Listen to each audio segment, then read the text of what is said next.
Ladies and gentlemen, please take your seats. You know, anxiety is a hell of a thing, and if you're within the sound of my voice, that must mean you are in the seats with once more. As always, my name is Dave Voigt, and I'm the host of this podcast, where we sit down with a wide-ranging variety of entertainment industry professionals. We pick their brain about current projects, state of the industry, how they got started, and so very much more in a light and conversational fashion. And, you know, if you like how we do things around here, I'm going to go on a limb and assume that you do because you can hear me. You're listening right now. If you can, hit subscribe. Hit that subscribe button. Give us the old 5-star rating on your podcast provider of choice. We're available pretty much everywhere. Places like Apple, Amazon, Spotify, Google, and plus we archive every single one of our episodes over at our In the Seats YouTube channel. So if you can give us a like and subscribe there as well, we would absolutely appreciate it. Also, don't hesitate to check us out on social media. We're on the Facebook, we're on the Twitter, we're on the Instagram, we're on the TikTok, we're on the Letterboxd, and I even think we're on the Tumblr for all sorts of fun updates. And finally, and I do dare say most importantly, please pay us a visit over at In the Seats, intheseats.ca, for all the latest and greatest from the world of film, television, basically the moving image at large. Because guess what? If we love to watch it and write about it and talk about it, we love it even more when you come by and read about it and listen about it. So do us that kindness and pay us a visit. On this episode, oh boy, we got a good one. It is in theaters now in the States, specifically at New York's Quad Cinema, but also additional markets are going to be rolling out in the next couple of weeks. It is a delightful and very relatable comedy that played South by Southwest back in 2022. It's called Millie Lies Low, from writer-director Michelle Savill, and it's cringe, but it's hilarious, and it's believable, and we own it, and it works really well. And it's the story of Millie, who is an architecture student from Wellington in New Zealand, and she's landed a big internship at a prestigious firm in New York. And after telling everybody she knows about the opportunity, she suffers a panic attack right as her plane is about to take off and misses her flight.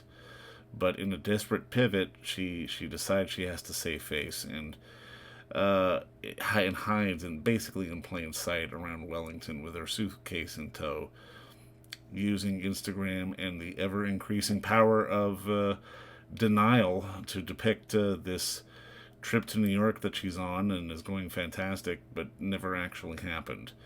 It's a spiral of hilariously uncomfortable, self-inflicted scenarios, and I mean, we see Millie have to find rock bottom before she can really start climb her way out. There's anxiety, there's chaos.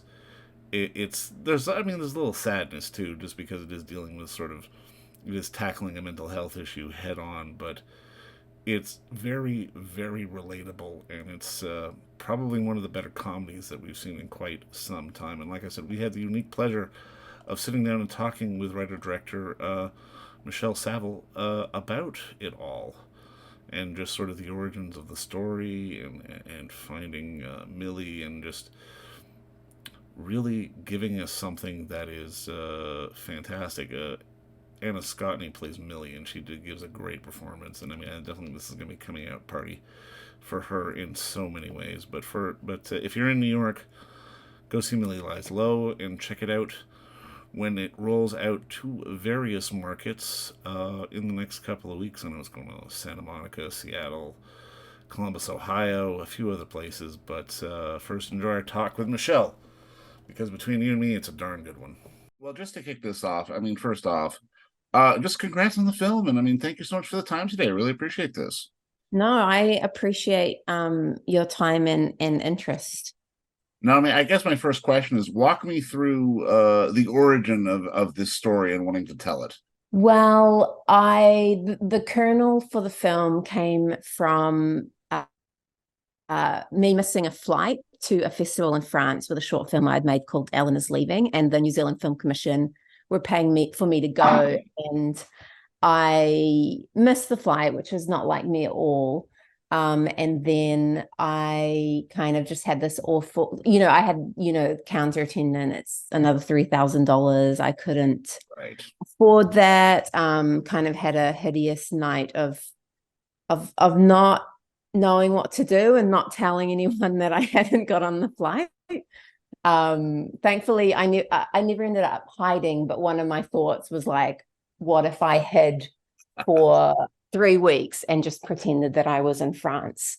So that was kind of the kernel of it. Now, I did eventually make it to France, but after sharing that story with people, they had their own stories, and I just became interested in why, my mind had gone there, why I felt such a deep sense of shame about it, and just became interested in the idea of someone who would actually do that, and why would they do that, and where would their lies take them, I guess, was what I was interested in. Well, and I mean, there's something so relatable about it, just going into this sort of shame spiral for something which on the surface feels so innocuous and so just, not that big a deal. It feels like it's human nature to really sort of almost be overtly ashamed by something which at the end of the day is not exactly a life or death kind of crisis. Yeah, I think so. And I mean, I liken it to, times in the past where, someone's called me Melissa instead of Michelle, and there's a tiny window to correct them, and like, I just don't take it, and then it's like too late. And I've had, just had people share those stories with me where like they go along with being called a different name, or they pretend they're still in a relationship with someone because they don't want to admit, that the relationship failed. So that really interested me about these little things we do to save face. And they're not life or death, but the stakes are still high for, I guess, our emotions and our everyday life. And I was interested in that. No, for sure, 100%. Now, I mean, obviously on something like this, it goes back to the old joke when it comes to filmmaking. 90% of the job is casting. And I mean, Anna is Yes. just so damn good in this film. I mean, talk to me just about finding her and finding sort of the right person to lead this story. Because again, I mean, without this kind of performance, I don't think this film works nearly as well. Yeah, absolutely. I agree. It's mostly casting, as with so many films, that will kind of make or break it. And I knew that the lead had to be incredibly physical with her body, and to be able to have a kind of fight or flight energy. I wanted her to feel like a bird, and I wanted someone obviously who we could just read all their emotions on their face, everything they're thinking.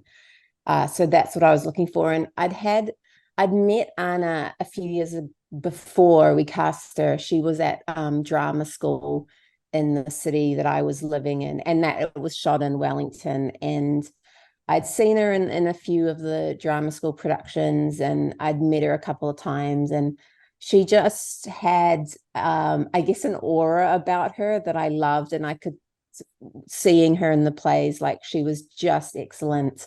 And we still did a wide casting process, cast across New Zealand, but when her audition came in, it soon became very clear that she was Millie and had the physicality to do the role, and she could also do drama and comedy. She's got such a wide range of, I guess, acting ability, which also I wanted was someone who could walk that line, grounded, authentic, but be funny, but be in the moment, and just deliver a very unique tone. Well, and I mean, that's something else I appreciate about this film, just really how genuine it felt. Because I mean, obviously there are moments where we're laughing our head off, we're squirming, it's awkward, but at the same time there are moments of genuine tension. There are moments when we genuinely feel sad for her.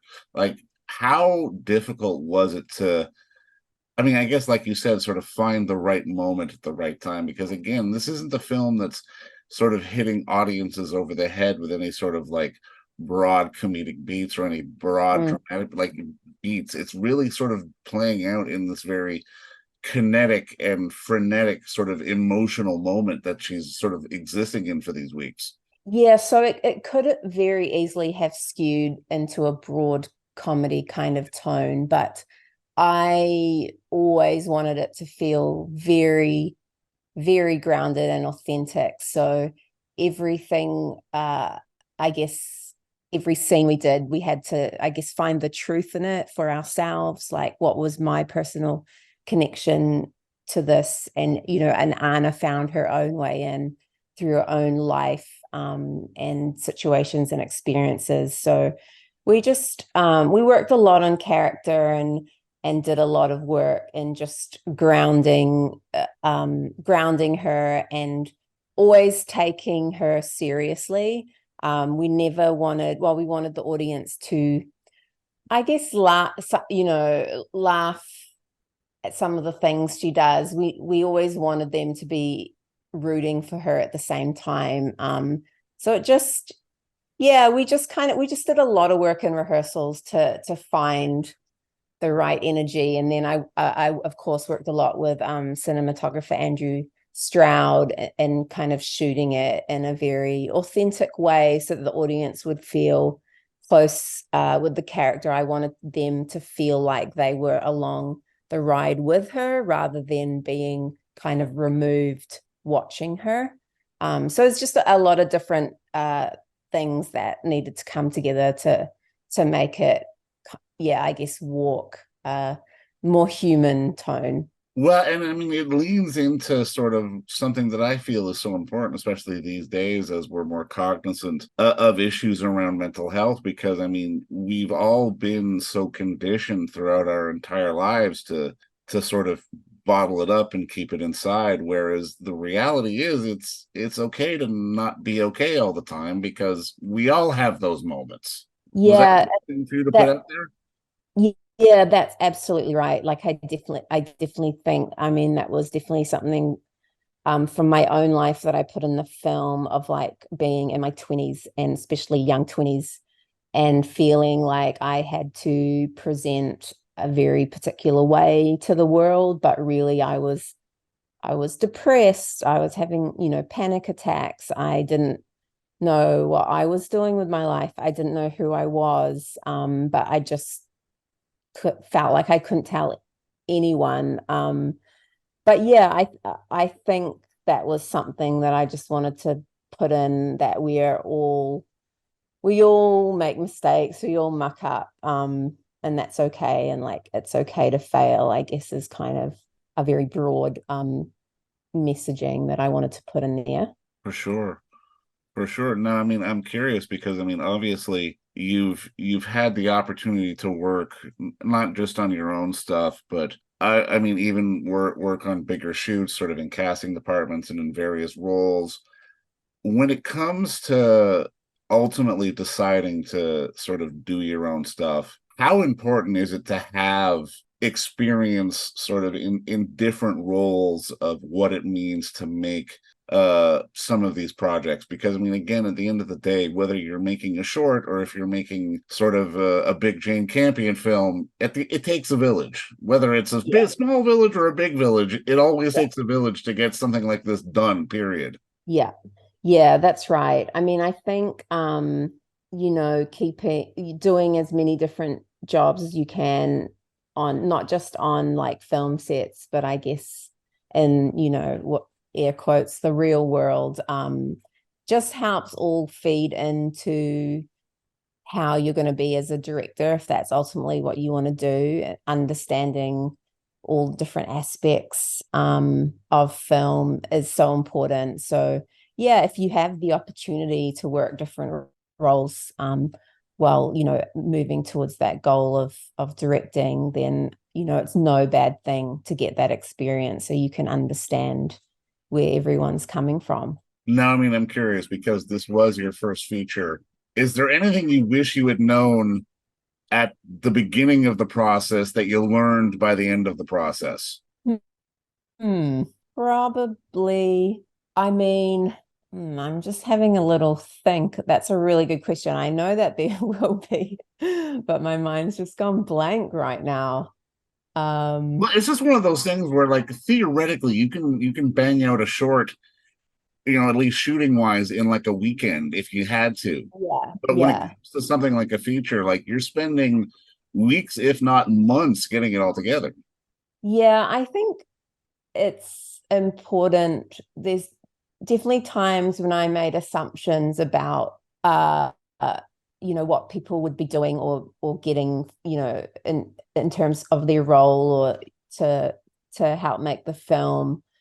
And I guess I just learned to not make assumptions. Like, even if you think something is very like basic, like we are going to record the choir live on the day rather than putting, the song on and post, like, and like just not assuming little things that you think of are kind of basic and obvious, because people just come from all different backgrounds and they're not mind readers. So I think that there were a couple of times where I was like, oh, I just assumed that they would know that I would want it like this. But I mean, how can they? So that would probably be a thing that I take moving forward is not making assumptions. That's fair. No, that's completely fair. Now, I mean, Yeah. just to start putting a bow on this, I'm kind of curious because in this business, obviously, in many ways, we all come to it as fans first. What were the movies that had the sort of the light bulb go off in your head as a young woman that made you want to get into this business? Oh, I mean, going right back to the early days, probably Romeo and Juliet. Okay, excellent. That's going like way back. But in more recent times, some of the works that I saw that were really inspiring, like when I saw Frances Ha, that made me feel like maybe I could make a feature, because it wasn't, it's not like about life or death situations. It's just about this woman trying to live her life in an everyday way. And so that made me go, oh, okay, maybe I could, make a feature about, something similar in that respect.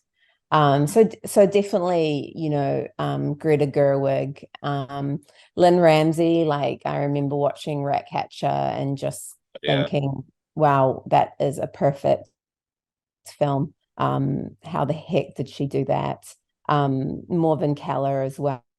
I mean, and then again, like Andrea Arnold, like Fish Tank, I remember really blowing me away. And again, going back to like school days, or even before that, like watching some of Cassavetes' films and learning about his work, and just being blown away by like woman under the influence. And yeah, so those kind of some pivotal films that spring to mind when I look back.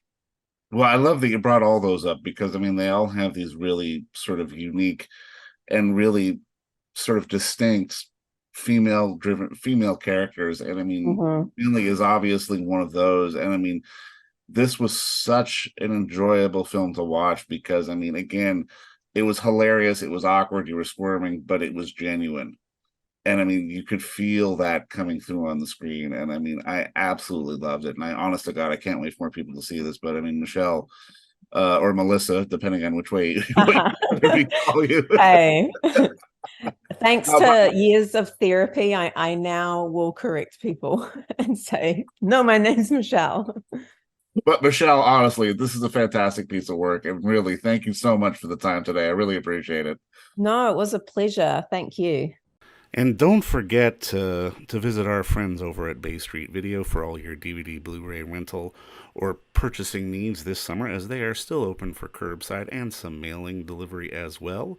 Over at 1172 Bay Street, Toronto, Ontario, Canada, you can give them a call at 416-964-9088. That's 416-964-9088.